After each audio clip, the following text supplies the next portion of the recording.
C'est très honoré d'assister à tel événement qui rend hommage à la femme algérienne et la femme de notre wilaya. En particulier, on rend hommage à nos grands-mères qui n'ont pas eu l'occasion de connaître le monde de l'école, à nos mères qui ont fait de nous ce que nous sommes aujourd'hui, à nos femmes qui nous supportaient, à nos sœurs qui nous accompagnent, mais aussi à nos filles pour lesquelles nous servirons de repère. Alors, mon intervention, je l'ai reformulée par rapport à ce qui est dans le programme, c'est l'entrepreneuriat féminin, apprendre à entreprendre.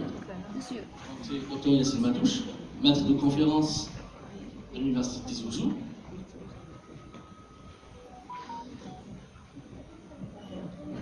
Tout simplement, c'est vouloir, savoir et pouvoir entreprendre au féminin.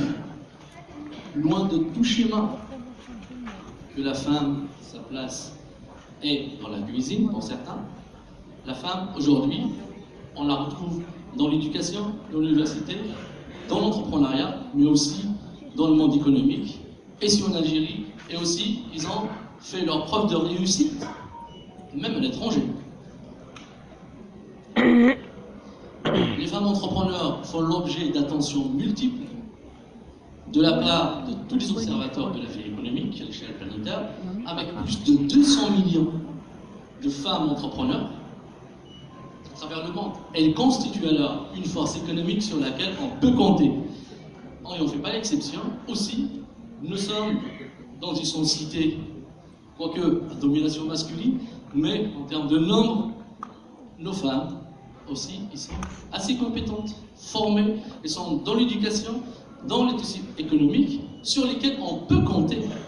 On aura tout à l'heure des exemples de success stories, celles qui ont innové. J'ai découvert, tout comme vous, la majorité des femmes qui ont exposé sont des diplômés universitaires. Par chômage, on est forcé par changer de vocation, la reconversion, créer sa propre entreprise, chercher son talent, et le résultat est là. Alors, pour ce qui est de l'entrepreneuriat féminin, représente ainsi un formidable potentiel, non seulement en termes de création d'emplois, mais aussi d'innovation et de développement sociétal. J'ai orienté ma présentation sur la dimension de l'écosystème entrepreneurial, sur le plan institutionnel, avec un ministère dédié à la start-up et l'économie de la connaissance et les moyennes entreprises. Pour ce qui est des universitaires, nous avons la note 1275 de diplôme start-up, où on aura le schéma donc de pré-incubation, incubation, accélération pour accompagner ces idées innovantes.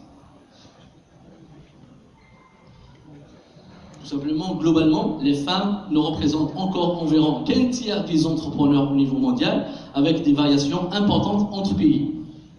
À l'échelle nationale, on est à peu près à hauteur de 20%, 25%. Et si à Tizi Ouzou, si on va regarder du côté de l'Angers, plutôt celles qui ont bénéficié de l'accompagnement, elles sont plus importantes par rapport à la jante masculine, parce qu'eux, ils sont orientés soit CNAC ou en sèche. Et son sèche, maintenant, c'est la. Pourquoi l'Angers? C'est parce que c'est la femme au foyer, des fois, des artisans. Ils sont présents dans tous les domaines d'activité, artisanat, mais aussi, même dans l'agriculture.